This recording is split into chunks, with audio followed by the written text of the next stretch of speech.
والسلام من كان له 3 بنات أو 3 أخوات أو ابنتان أو أختان فأحسن صحبتهن واتقى الله فيهن دخل الجنة. Prophète dit alayhi salatu wassalam, celui qui a 3 filles ou 3 sœurs ou 2 filles ou 2 sœurs et qu'il est en bonne compagnie avec elles et il craint à Dieu à leur égard, entrera au paradis. Allahu Akbar. Alors ce hadith nous parle de la vertu d'être gentil envers ses filles et ses sœurs et surtout prendre soin d'elles.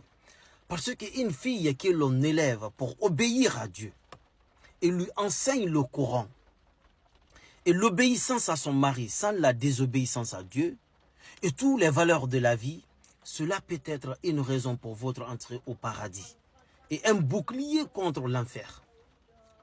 Parce que la femme, ses valeurs, sa foi, sa croyance et la crainte d'Allah, si toutes ces valeurs-là existent dans une femme, elle sera le diamant.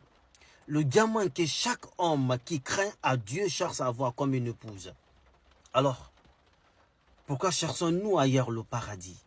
Pendant que nous avons nos mamans à côté, nos tantes, nos sœurs, nos femmes, nos filles, cherchons-le auprès d'elles. Assalamu alaikum wa rahmatullah. قال عليه الصلاة والسلام لا تقاطعوا ولا تدابروا ولا تباغضوا ولا تحاسدوا وكونوا عباد الله إخوانا ولا يحل لمسلم أن يحجر أخاه فوق 3. الله أكبر. Prophète dit alayhi salatu wassalam, ne vous interrompez pas, ne vous tournez pas les uns vers les autres, ne vous haïssez pas, ne vous enviez pas les uns les autres, soyez des serviteurs de Dieu comme des frères. Et il n'est pas permis à un musulman d'éviter son frère pendant plus de 3 jours.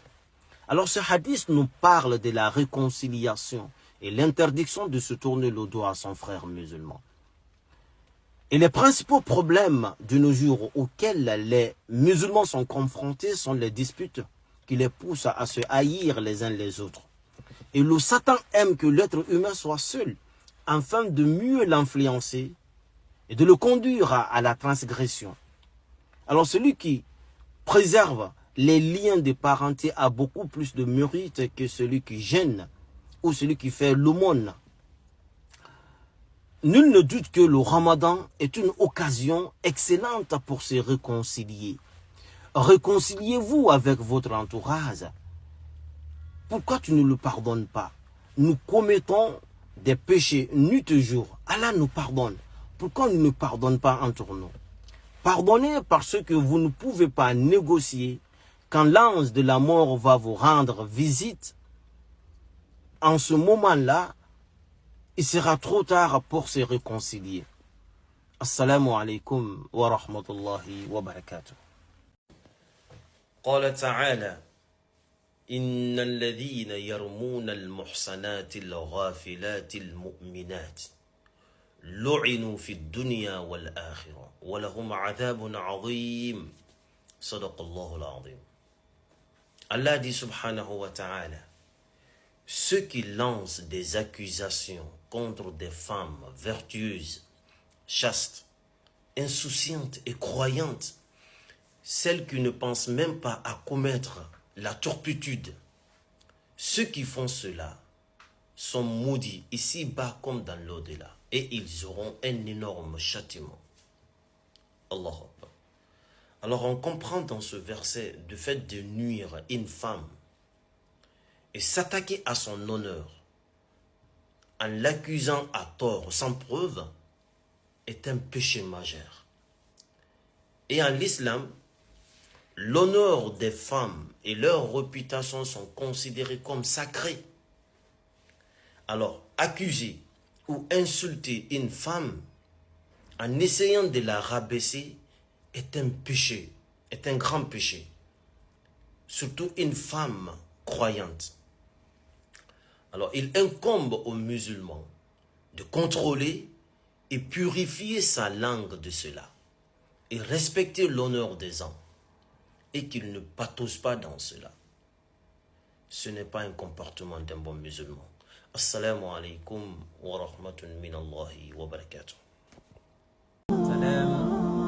Wa man satara musliman satarahu Allah fi dunya wal akhirah. Le prophète dit alayhi salatu wassalam, celui qui couvre ou protège un musulman, Allah le couvrira dans ce monde et dans l'au-delà. Alors ceci est général. Cela inclut la couverture physique et morale. Ce qui est plus important et plus grande, c'est la couverture morale. C'est ce que nous allons parler aujourd'hui. Mais avant tout, qu'est-ce que ça veut dire couvrir ou protéger son frère dans ce hadith? Est-ce que ça veut dire tout simplement je ne l'ai pas vu? Ou bien de lui dire de toute façon fais ce que tu veux, ça ne me regarde pas, et aller raconter à Paul ou à Pierre la personne que vous croyez il est ceci ou cela? Non, vous n'avez pas le droit de faire ça. Ce qui est important et plus grande est de couvrir sa honte religieuse qui est un péché. Je vous ai vu, vous avez intérêt à faire attention la prochaine fois. Et cela ne vous empêche pas aussi de lui donner des conseils. On a des frères aujourd'hui qui ne voient que la faute des autres. Il y en a qui en cherchent même. Et cela n'est pas l'attitude d'un bon croyant. Un bon croyant n'expose pas son frère. Un bon croyant ne déshonore pas son frère. Ça s'appelle le ruhama ou baynahum. Ils sont miséricordes entre eux. Surtout une personne publique. Ce qui est important, c'est de l'accompagner à ne pas recommencer. Il y a un savant qui dit que soyez pour votre frère l'éducateur privé et non pas le tribunal public. Assalamu alaikum wa rahmatun minallahi wa barakatuh. Wassalam, abghadul halal ila Allah at-talaq. Qui est la chose la plus odieuse permise à Dieu est le divorce. Alors ce hadith indique qu'il est préférable d'abandonner le divorce s'il n'est pas nécessaire. C'est-à-dire c'est à partir du moment l'homme et femme sont convaincus qu'ils ne peuvent plus vivre ensemble et qu'il y a une menace ou un danger. En ce moment-là, le divorce est permis. Parce que se marier constitue une recherche de paix et d'épanouissement et de bien-être et non pas vivre l'enfer ou d'être malheureux. Ça veut dire avant de se marier, il faut connaître d'abord de quoi j'ai besoin, de quoi mon partenaire a besoin. Parce que beaucoup de personnes pensent qu'il suffit de se marier dans la foi et dans le principe et demain, ils se déchirent dans le quotidien parce que l'autre n'a pas vu le besoin de l'autre et il n'a pas compris. Et pourtant, le mariage, c'est dans le partage et le bon comportement de tous les jours. Une fois marié, vous avez des options. Vous avez le choix d'avoir toujours raison. Ou bien vous avez le choix de protéger votre paix. Ça veut dire, ayez la bouche qui parle, mais faites semblant d'être muet. Et ayez également les oreilles qui sont bien ouvertes, mais faites semblant d'être sourds. Ça veut dire tout simplement que vous voulez vivre en paix. Tout ce qu'on a dit là concerne l'homme et femme. Mais ce qui concerne que la femme, écoute ce que le prophète dit alayhi salatu wassalam. Ayyuma imra'atin sa'alat zawjaha talaqan min ghayri ba'sin fa haramun alayha ra'ihatul jannah. Que toute femme qui demande à son mari le divorce sans raison, sans aucune objection, ne sentira pas l'odeur du paradis. Allahu Akbar. Alors on ne se marie pas pour se divorcer. Assalamu alaikum. Rajulan sa'ala Rasulullah sallallahu alayhi wa sallam أي إسلام خير قال تطعم الطعام وتقرأ السلام على من عرفت ومن لم تعرف. Quel homme a demandé au prophète alayhi salatu wa sallam quel islam est meilleur? C'est quoi l'islam?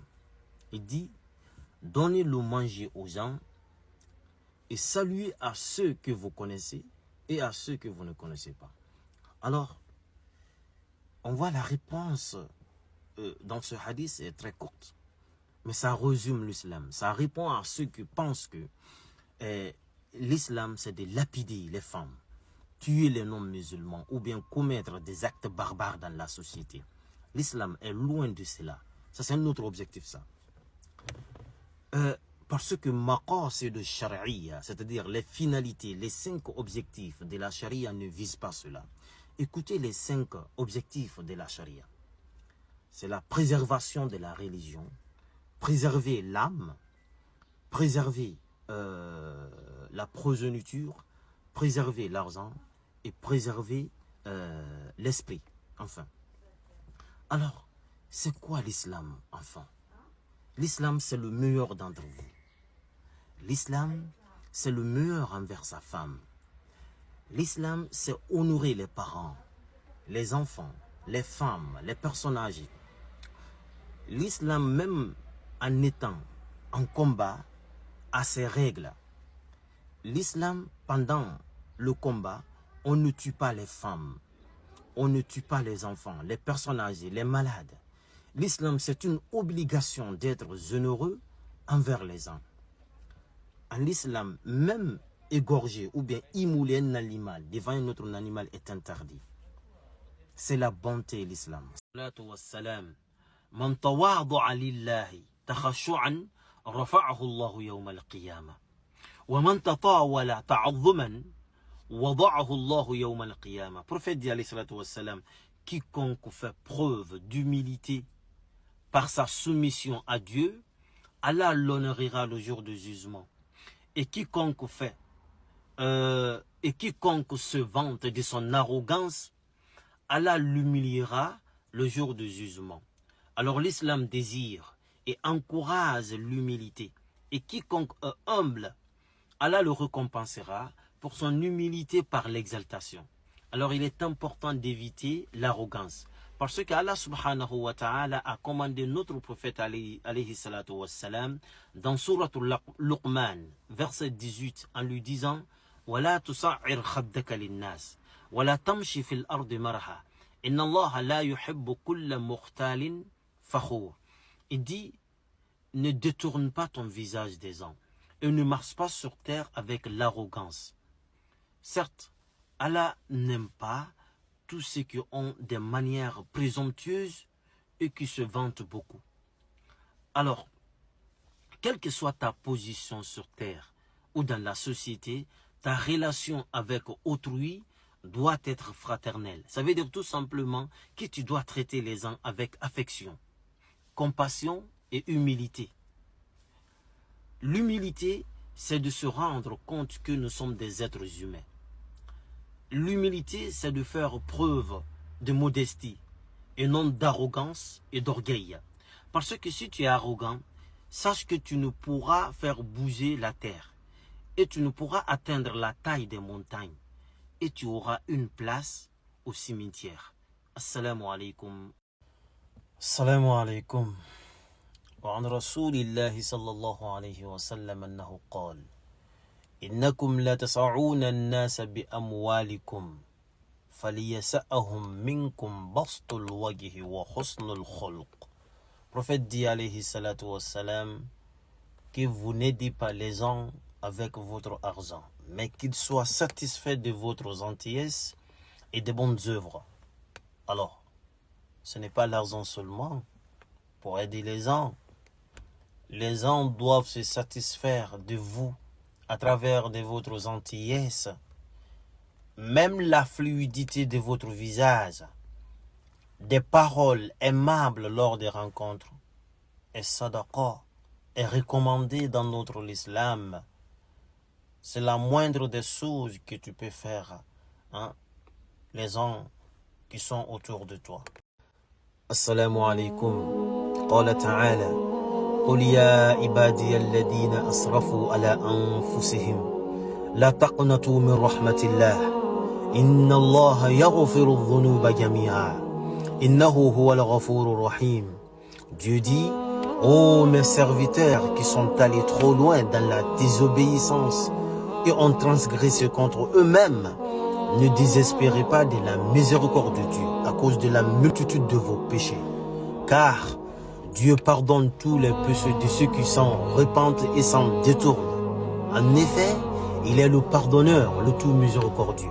Alors mes chers frères et sœurs, qu'est-ce que tu entends pour te repentir? Avoir 50 ans, 60 ans, 70 ans, tu n'as jamais vu un bébé mourir? un proche mourir ou bien un jeune mourir, il faut te repentir avant qu'il soit trop tard.